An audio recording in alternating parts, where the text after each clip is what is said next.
네, 안녕하세요.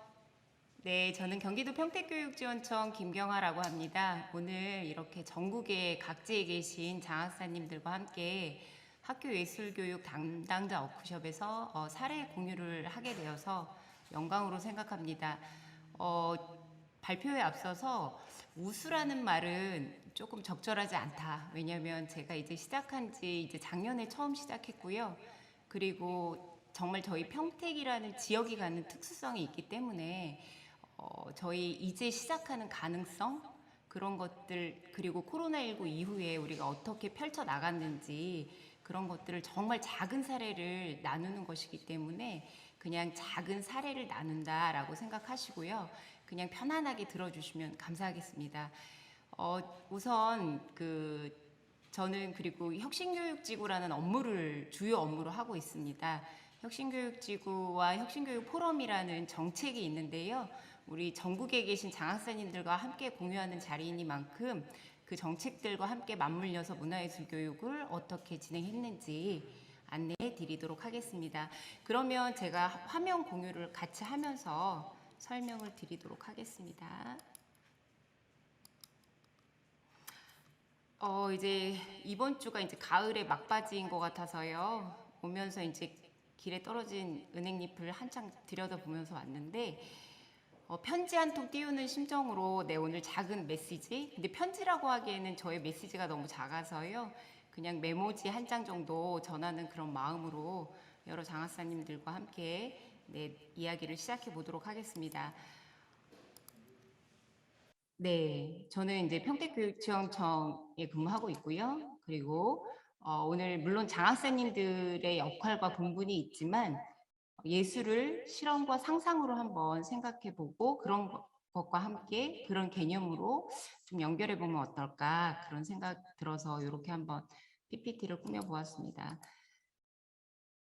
네, 오늘 발표 주제는 제가 이제 고민을 좀 했는데요. 마주하기라는 그 네 음절의 용어로 한번 정리를 해 보았습니다. 지금 제가 무엇들을 마주하면서 제 발표 내용들을 정리했는지 하나씩 하나씩 소개를 해 드리도록 하겠습니다. 우선 우리를 가장 힘들고 어렵게 했던 코로나19와 마주하기. 그래서 코로나19는 사실 저 혼자서 마주할 수 있는 일은 아니었고요. 그래서 제가 코로나19와 마주하면서 학교 문화예술 교육을 고민할 때 제가 기댄 것이 있습니다. 그것이 혁신교육 포럼이라는 것입니다. 이게 경기도에서는 이제 경기도교육청 조례로 혁신교육 포럼이라는 것을 정책으로 이제 만들어서 진행을 하고 있는데요. 저희 평택은 이제 평택혁신교육 포럼의 비전이 시실과 날실이 되어 여럿이 함께 한 걸음을 만들다.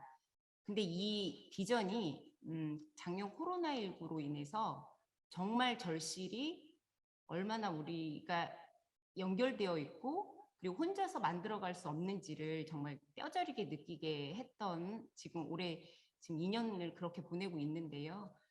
어쨌든 혁신교육 포럼이 무엇이냐면 경기혁신교육을 바탕으로 해서 지역교육 현안의 문제를 정책 과제 도출하고 그리고 그것들에 대한 대안을 함께 논의하며 교육 자체를 구현하기 위한 협의체라고 되어 있습니다. 그래서 구현하기까지 담당 장학사로서 무엇을 고민하고 어떤 사람들을 만나서 연결해야 되는지가 저에게는 굉장히 큰 숙제였습니다. 근데 저희가 이제 혁신교육 포럼 안에 분과가 한 7개로 구성이 되어 있습니다. 교육지원청에서 이제 연결할 수 있는 장학사님들과의 분과 협의회, 그리고 마을 활동가님들과의 분과 협의회, 그리고 우리 학생들과의 협의회. 그래서 7가지의 분과 중에 저희가 학교문화예술교육진흥협의회라는 분과가 이거는 저희가 반드시 만들어야 하는데 이것이 1년에 한 번 이상 그냥 형식적으로 만나는 것이 아니라 코로나19 이후에 우리가 할 수 있는 일이 무엇일까라는 질문을 가지고 사실 작년부터 고민을 했었고요. 그리고 여기에 계신 분과위원님들이랑 물론 교장 교감 선생님들도 계시지만 지역 활동가님, 예술가님 그리고 관련된 그 전문가분들 모시고 같이 협의를 하면서 근데 그분들이 협의를 할 때 이런 키워드들을 저에게 던져주었어요. 코로나19 이후에 적정한 문화예술 교육이 뭐냐? 적정이라는 단어에 굉장히 작년에 이제 제가 그것을 고민을 많이 했었고요. 그리고 평택이라는 지역에서 나고 자라서 어른이 된 지역 예술가들이 우리 지역에서 살아가기 힘들다. 그래서 다른 지역으로 나갈 수밖에 없다. 그렇다고 하면 이 순환에 대해서, 선순환에 대해서 결국 지역 자원을 발굴하고 인프라를 구축하고 그리고 인적, 물적 자원이 순환되는 것은 어떻게 해야지만 가능할 것인가. 이걸 가지고 무척 많이 고민을 했었습니다. 그래서 포럼은 아까도 말씀드렸지만 함께 고민하고 지역의 문제를 함께 고민하고 그것에 대한 대안을 모색하는데 사실 대안을 모색하는 그 과정에서 우리가 굉장히 정답 위주로 또는 실현 가능한 단기적인 어떤 과업 위주로 흘러가기 쉬운데 저는 사실 이 부분에 대해서는 지속적인 고민과 질문이 필요하다는 생각이 들었습니다. 그래서 결국 적정 문화예술 교육이 무엇인지에 대해서 계속 만나는 분들과 고민을 했고요. 그게 이제 어떻게 풀렸는지는 이후에 설명을 드리도록 하겠습니다. 그리고 이제 두 번째는 이제 제가 아까 말씀드린 저의 주요 업무는 혁신교육 지구입니다. 문화예술 교육이 물론 지금 장학사님들께서도 문화예술 교육 담당자로서 이제 오늘 이 자리에 함께 하고 계시는데 문화예술 교육 한 가지만 맡고 계시지는 않을 거예요. 근데 문화예술 교육이 정말 우리 삶과 얼마나 뗄래야 뗄 수 없는 관계인지 너무나 잘 알고 계실 거고 이것이 단순한 업무로 행정적으로 흐르지 않아야 된다는 걸 누구보다 잘 알고 계실 거예요. 그렇기 때문에 제가 좀 강점으로 작동할 수 있었던 것은 제가 맡고 있는 혁신교육지구 이 업무 자체가 지역이랑 연계할 수밖에 없고 그리고 지자체와 교육지원청이 함께 협업을 하면서 정말 그 지난한 과정들을 만들어가는 업무였기 때문에 그 안에서 제가 예술교육을 고민할 수밖에 없었습니다. 그래서 저는 이제 혁신교육지구 안에서 문화예술교육이 어떻게 이제 만들어졌는지 그래서 그 부분을 또 말씀을 드려보도록 하겠습니다. 지금 전국에 다 모이셨기 때문에 이제 제가 혁신교육지구에 대해서도 이제 말씀을 드려보도록 하겠습니다. 혁신교육지구는 학교와 지역사회가 적극적으로 소통하고 협력하고 지역교육 공동체 구축을 위하여 경기도교육청과 지방자치단체가 그러니까 저희는 평택시청이죠. 협약으로 지정한 지역을 의미한다. 근데 이제 그 지역만을 의미하는 것이 아니라 일단 예산이 하나로 합쳐지고요. 또 도교육청에서 교부하는 예산과 지자체가 편성하는 예산이 합쳐져서 저희는 지금 약 120억 정도를 혁신교육지구 교육사업으로 운영을 하고 있습니다. 그리고 그 안에 저희가 14개 사업을 구성해서 운영하고 있는데 저는 비전이 가장 중요하다고 생각합니다. 그래서 저희가 14개 사업이 나오기까지 저희의 기준이 되고 저희가 바라보고 늘 흔들리면서 그 사업들을 추진을 하고 있지만 잊지 말아야 할 것들은 그 비전에 담아서 항상 그 비전을 바라보면서 성찰하고 지자체와 함께하는 것은 사실 쉬운 일은 아닙니다.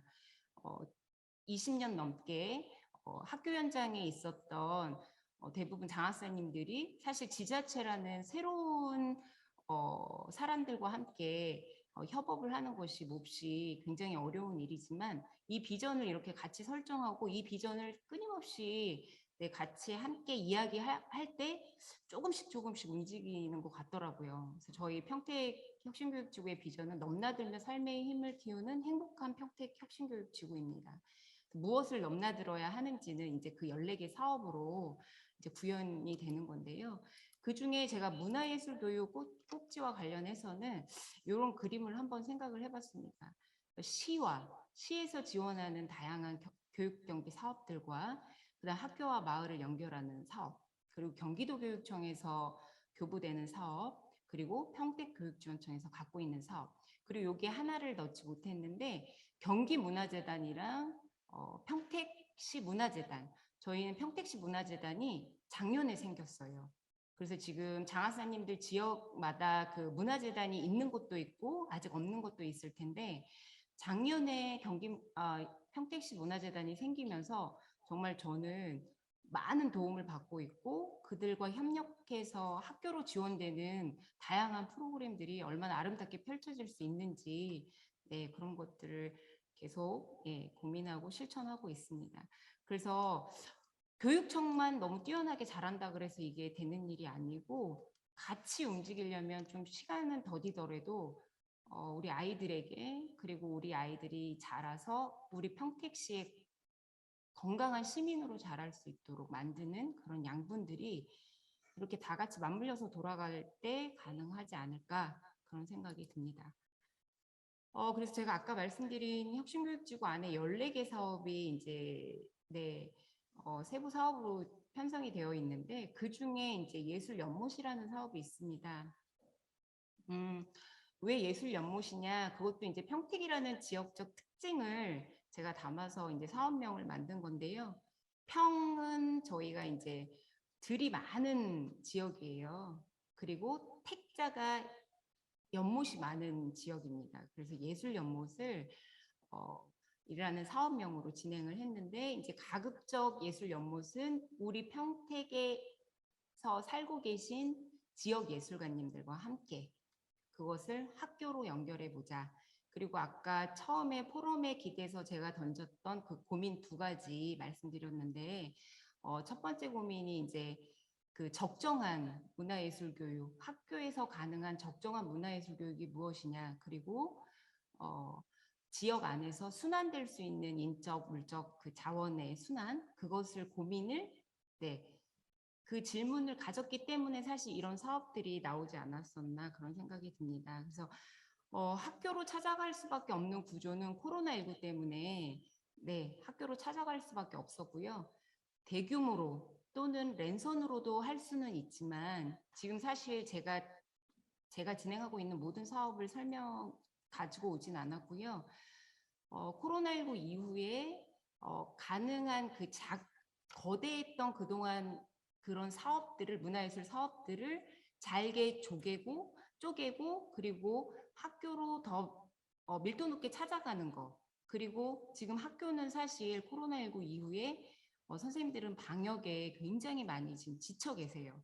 그런 지친 선생님들께 교육과정을 삐집고 들어가는 것이 과연 옳은 것인가 그런 고민들도 했었고요. 그리고 지금 경기도 같은 경우는 그 아르떼 사업을 선생님들이 너무나 알아서 척척 잘하고 계시고 그리고 다양한 공모 사업들도 이미 많은 부분 하고 계시기 때문에 가급적 교육지원청에서 할 수 있는 문화예술 교육이 무엇일까 생각하다가 학교로 찾아가서 선생님이나 우리 아이들에게 교육과정에 침해되지 않는 수준에서 할 수 있는 것 그런 것들을 고민을 했었습니다.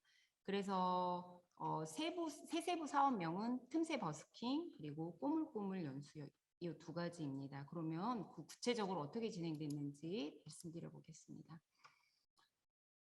저희 평택에는 평택문화예술협동조합에 예술가님들이 이렇게 공예 디자인 하시는 예술가님들이 계세요. 그래서 그분들이 뭐 연세가 굉장히 많은 분도 있고 뭐 40대, 50대, 60대 이렇게 계시는데 그렇죠. 이분들도 본인들의 솜씨를 학교로 가지고 갈 수 있었던 그 통로가 없었던 분들이세요. 그래서 이제 그분들을 이제 우연한 기회에 만나 뵙고 같이 협의를 하면서 우리가 학교로 찾아갈 수 있는 것이 무엇이 있을까? 그래서 사실 원래는 학교로 찾아가지 않고 여름방학에 관리자분들과 여러 선생님들을 모시고 연수를 기획을 했었습니다. 그런데 코로나 단계가 너무 격상돼가지고 저희가 다 전면 취소를 제가 취소 공문을 한 3번 보냈던 것 같아요. 그래서 근데 이제 너무 아쉬워하시고 저도 너무 아쉬움이 커서 2학기에 코로나19와 그 코로나19 단계가 격상되더라도 가능한 것이 무엇이 있을까 고민을 하다가 선생님들 학교로 찾아가자 그리고 10명 이내로 연수 대상자를 추리자 이렇게 진행을 해서요. 지금 요거는 염색을 하고 계신 선생님들 모습이었고요. 그리고 제가 단순하게 그냥 일회성으로 염색의 즐거움을 맛보시라고 이렇게 이 사업을 진행한 건 아니고요. 선생님들께 반드시 지역 예술가님들이 어떤 활동들을 하고 계신지, 그리고 그 이후에 내가 교육과정이랑 어떻게 연결할 수 있는지 선생님들이 먼저 찾으셨으면 좋겠다. 그리고 이 시간을 통해서 조금이나마 예술활동을 통해서 선생님들 마음이 위로받았으면 좋겠다. 사실 그런데 이 두 가지가 어찌 보면 다 충족이 되었던 그런 사업이었습니다. 그리고 이제 가죽공예도 인기가 굉장히 많았었는데요. 지금 가죽공예, 염색, 그리고 전각, 스트링 아트, 목공예 17분의 그 예술가님들이 다양한 주제로 이제 학교로 찾아가서 진행을 했었던 사업인데 정말 많은 학교에서 이제 제가 소감문과 피드백을 받았는데요. 예, 굉장히 많이 감동 어린 선생님들의 진심 어린 코멘트가 많이 달려 있어서 굉장히 저도 보람 있는 그런 시간이었습니다. 그다음에 이제 틈새 버스킹은 이제 아까도 말씀드렸다시피 다양한 문화예술 활동이 학교에서 이미 선생님들이 여러 방면으로 찾아서 공모 사업에 응하고 계시기 때문에 교육 과정을 삐집고 들어가는 것에 대해서 굉장히 저 스스로도 굉장히 회의적이었어요. 그래서 그런데 지역 예술가들, 공연 예술가들이랑 함께 할 수 있는 것은 무엇이 있을까 이제 고민을 하다가 학교가 많이 지쳐 있잖아요. 그래서 아이들 등교하는 시간 그리고 아이들 쉬는 시간 이렇게 두 가지 생각을 해서 그 시간에 말 그대로 그 틈새 시간을 노려서 버스킹 팀을 보내드리고 우리 아이들이 거기에서 이제 함께 즐기고 네, 잠시라도 선생님들도 거기 이제 같이 네, 조금 힐링할 수 있는 그런 시간을 만들었고요. 근데 제 장학사님들이 항상 새로운 인력풀을 발굴하고 싶어도 예술가님들과 그 협의할 때 어려운 점이 굉장히 많아요. 예술가님들은 일정 부분 본인들의 커리어에 대한 네, 적절한 그 수준이 다 있으세요. 그래서 제가 틈새 버스킹을 운영할 때 그 부분이 가장 어려웠는데 한 두세 차례 협의회가 진행이 됐고 그 협의회 장면은 이따가 또 보여드리도록 하겠습니다. 그런데 저의 이런 제안에 기성 예술가님들은 사실 응답을 하지 않으셨고요. 저희 지역의 진짜 젊은 예술가님들, 이제 막 대학을 졸업하신 또는 이제 막 대학교 3, 4학년인 그런 분들이 응답을 해주셨어요. 그래서 지금 여기 다음 사진 보여드릴 건데 지금 평택은 사실 평택 농악과 평택 민요가 국가지정 그리고 경기지정 문화재예요. 유네스코에도 등재가 되어 있는데 정말 이 예술가님들의 그 예술 그 수준이 상당합니다. 그래서 저도 깜짝 놀랐고요. 제가 정말 적은 예산으로 이 젊은 예술가님들께 이렇게 열정페이를 요구해도 되나 굉장히 마음이 조금 씁쓸했는데 이후에 이제 전반기 때 이걸 하고 이제 사후 협의를 진행할 때 이 젊은 예술가들 입에서 나온 말은 공연이 너무 고팠다. 그런데 학교에 나가서 이렇게 공연을 하고 아이들이 너무 좋아하고 그런 모습에 힘이 났다. 오히려 내가 힘을 받을 수 있는 그런 시간이었다라는 말로 저에게 피드백을 주었고요. 2학기에도 동일하게 네, 진행을 했습니다. 그리고 요거는 이제 그 평택대학교 실용음악과 학생들이에요. 그래서 지금 작은 시골 학교인데요. 요거 잠깐 보여드리도록 하겠습니다. 어쩔 수 없어 난 그렇게 손을 흔들며 발발 쉬지 않고 빛났던 꿈 같은 my youth 이리저리 치고 또 망가질 때쯤 지쳤어 나 미쳤어 여러 장학사님들이 보시기에 이게 문화예술일까? 굉장히 고민이 되실 것도 같아요. 근데 이제 저는 아까 말씀드린 그런 맥락 속에서 네, 제가 할 수 있는 것들 그리고 우리 아이들 그리고 우리 선생님들께 네, 지역 예술가를 연결해 드리는 일에 대해서 왜냐면 저희는 학교 밖에 있으니까 학교 안에서 선생님들이 찾을 수 없는 부분들을 저희가 발견하고 학교로 연결하고 반드시 피드백과 냉정한 성찰은 필요하죠. 그런데 다행스럽게도 이러한 활동들이 선생님들께서 굉장히 긍정적인 피드백으로 네, 주셔서 내년에도 동일하게 이 사업은 진행이 될 것입니다. 그리고 이제 사람들과 마주하기라는 이제 네, 주제로 넘어왔는데요. 여기 제일 중요한 것 같아요. 그래서 요 지금 그림은 학부모님들과 5차례에 걸쳐서 평택 교육에 대해서 이제 협의회를 진행을 했었는데 올 초에 그때 어머니들께서 평택 교육에서 가장 필요한 게 무엇이냐라고 했을 때 이제 이런 의견들을 주셨어요. 그런데 저는 예술, 인문학, 체험, 인프라 균형 발전 이 3가지 주제를 그리고 연결 이걸 다 문화예술 교육으로 묶었어요. 고교 평준화 이런 것은 사실 저희 평택만의 특수한 지금 교육 문제이기 때문에 요 3가지 4가지를 다 문화예술 교육으로 묶어서 요것들을 아까 그 포럼에서 나왔던 그런 질문들과 함께 연결을 할 수 있었죠. 그리고 이제 제가 지역 예술가님들과 함께 협의를 하면서 그냥 협의를 하기보다는 워크숍 형태로 진행을 했었는데요. 굉장히 낯설어 하세요. 포스트잇 드리고. 경기도교육청은 워낙 포스트잇을 많이 써요. 그래가지고 저희 지역 예술가님들이 질문을 던져드렸어요. 예술은 네모다. 그리고 예술 교육은 네모다. 내가 생각하는 그동안의 예술은 일상이었고, 그리고 본성이었고, 문화의 일부분이었다. 근데 예술 교육은 또 다른 문제인 거예요. 우리 아이들이 좋아해야 한다. 그리고 아이들이 손 내밀면 닿을 수 있는 곳에 있어야 한다. 그리고 가두지 말고 제한을 두지 말아야 한다. 한 땀 한 땀 정성으로 갖고 가야 한다. 그리고 아이들이 주인공이다. 이런 생각을 서로 나눌 수 있었습니다. 그래서 그렇다고 하면 거기서 끝날 것이 아니라 우리 평택 지역이 갖고 있는 예술교육의 강점과 약점은 뭐냐라고 했을 때 강점은 다양한 지역 예술가들이 살아있다. 그래서 저는 사실 문화예술 교육이 제가 했기 때문에 이렇게 새롭게 도전했다고는 절대 생각하지 않아요. 사람의 삶이 있는 곳에 문화예술은 항상 있는 것, 존재하고 있는 거잖아요. 그럼 교육지원청에서 장학사가 할 수 있는 일은 지역에서 활동하고 있는, 지역에서 살아 숨쉬고 있는 지역 예술가들을 발굴하고 그분들을 어떻게 학교와 연결시키면서 그분들의 역량을 함께 키워나갈 수 있는지 이런 것들을 고민해야겠다. 그리고 예술교육을 바라보는 관점은 비슷하지만 실제로 학교로 들어가는 통로 속에서 굉장한 잡음이 있어요. 그러니까 적어도 페이는 이 정도는 해야 된다. 그리고 나는 이런 거는 할 수 없다. 이런 거는 할 수 있다. 이런 것들이 굉장히 욕구가 다 다르기 때문에 그런 것들에 대한 정말 많은 협의회가 필요하다는 생각이 듭니다.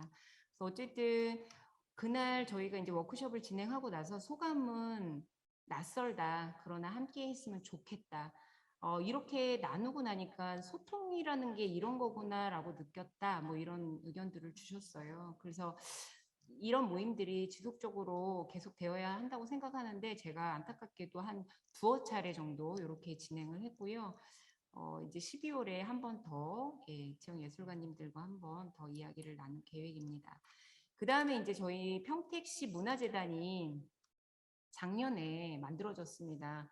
정말 역사가 짧죠. 다른 지역은 뭐 문화예술이 막 꽃을 피우고 이미 지역 인프라가 너무 많아서 이제 골라야 되는 그런 상황인데 저희는 이제 아무것도 없어서 이제 시작을 해야 하는 상황. 예산도 충분하지 않아서 저희 경기문화재단에서 공모하는 교과연계 교육연극이라는 사업을 작년에 아무것도 모르는 상황에서 저희가 이제 공모를 했고요. 그리고 아무것도 모르기 때문에 무모할 수 있었는지도 모르겠어요. 작년에 코로나19 상황에 어려운데도 교사 연수 다 꾸역꾸역 진행하고 작년에는 4개 학교로 시작을 했고요. 올해도 교과연계 교육연극을 교사 연수 다 진행하고 그리고 올해는 5개 학교로 확장을 했고 올해 조금 더 고무적인 사실은 5분의 예술 강사님을 평택분들로 다 모시고 그분들의 역량을 지금 함께 키워서 5개 학교가 지금 아주 재미나게 의미 있게 교과 연계 교육 연구를 진행하고 있습니다. 그리고 여기 2분이 이제 문화재단 분들이신데요. 친하게 지내는 것이 굉장히 중요한 것 같아요. 그런데 친하게 지내는 것 이상으로 저희가 공적인 담론을 만들고 그리고 학교를 어떻게 연결해서 구체화시킬 건지를 항상 놓치지 말아야 하고, 그리고 우리 아이들이 행복할 수 있는 문화예술 교육에 대해서 사실 이 두 분이 정말 많은 도움을 주시고 계세요. 그래서 네, 말씀드려보고요. 그 다음에는 이제 요거는 아까 교과연계 교육연극 선생님들이랑 이제 꾸역꾸역 진짜 마스크 쓰고 거리 유지하면서 네, 연수 진행했던 장면입니다. 굉장히 어려움이 많았어요. 그리고 이 장면은 제가 요번에 올해 한 군데 더 공모를 했는데요. 한국공예디자인문화진흥원이라는 곳에서 공공 디자인을 설계를 해서 약 2년 동안 교사형 지도서를 개발을 했는데, 그 개발한 지도서를 적용할 수 있는 지역, 적용할 수 있는 초등학교를 찾고 있었어요. 그래서 제가 그 내용을 알고 업무 협약을 맺고, 그 다음에 이제 공공 디자인에 관련해서 교수님들이 개발한 자료를 가지고 우리 평택에 있는 10개 학급 선생님들과 함께 연수하고 공공 디자인 수업 전문가 이제 교수님이 찾아가셔서 이제 수업을 진행하셨거든요. 그렇게 진행해서 지금 네, 결과 공유회까지 마친 상태입니다. 저희가 막 화려하고 뭐 웅장하고 그런 사례는 아니지만 이렇게 어렵게 한 걸음 한 걸음 나가고 있다는 그런 말씀을 드리고요. 그리고 요거는 이제 저에게 이제 다음과 마주하기 위해서 제가 하고 있는 고민을 우리 선생님들과 함께 나누는 시간을 이제 상반기에 가졌었어요. 선생님들께도 여쭤봤어요. 예술은 무엇이라고 생각하시는지, 그리고 학교 예술은 무엇이어야 하는지, 이것에 대해서 이제 선생님들께 질문을 드리고 같이 이제 이야기를 나누면서 정말 학교 예술이 정말 다양하게 선생님들께서 그 펼쳐온 그 역량과 경험이 충분하세요. 그런데 이제 코로나19 이후에 더 많은 격려, 더 많은 지원, 그리고 또 새로운 그 아까 말씀드린 그 쪽에서 학교로 찾아가는 어떤 그런 문화예술 형태 이런 것들에 대해서 선생님들이랑 같이 고민했기 때문에 그런 아이디어가 나오지 않았나 그런 생각이 듭니다. 그리고 저는 항상 저 스스로 이제 마음의 주문이 하나 있는데 기승전 아이에게 닿지 않는다면 우리가 세운 이런 정책, 이런 아이디어가 아무 쓸모가 없다. 과감하게 접을 수 있어야 한다라는 생각을 늘 하고 있는데 이런 그림을 한번 그려봤어요. 학교 예술 교육이 가장 소중하고 가장 귀한데 그 안에 이제 지역 연계 물적 인적 인프라가 건강하게 이제 울타리 역할을 해주고 그러면서 더불어서 이제 도교육청이나 아르테나 활성화 사업 다양하게 교육경비 지원되는 사업들 그리고 혁신교육지구가 지역교육 자치를 위해서 함께 이렇게 어우러졌을 때 정말 우리의 문화예술, 학교 문화예술 교육이 네, 피우지 않을까 그런 생각을 조심스럽게 했습니다. 지금까지 네, 들어주셔서 감사드리고요. 장학사님들께서 기대하신 화려한 사례 나눔이 아니어서 조금 죄송한 마음도 있습니다. 2022년에는 계신 곳에서 더 좋은 이야기로 마주하시기를 바라고 저 또한 더 좋은 이야기, 소소하지만 아름다운 이야기로 마주할 수 있도록 노력하는 장학사가 되겠습니다. 감사합니다.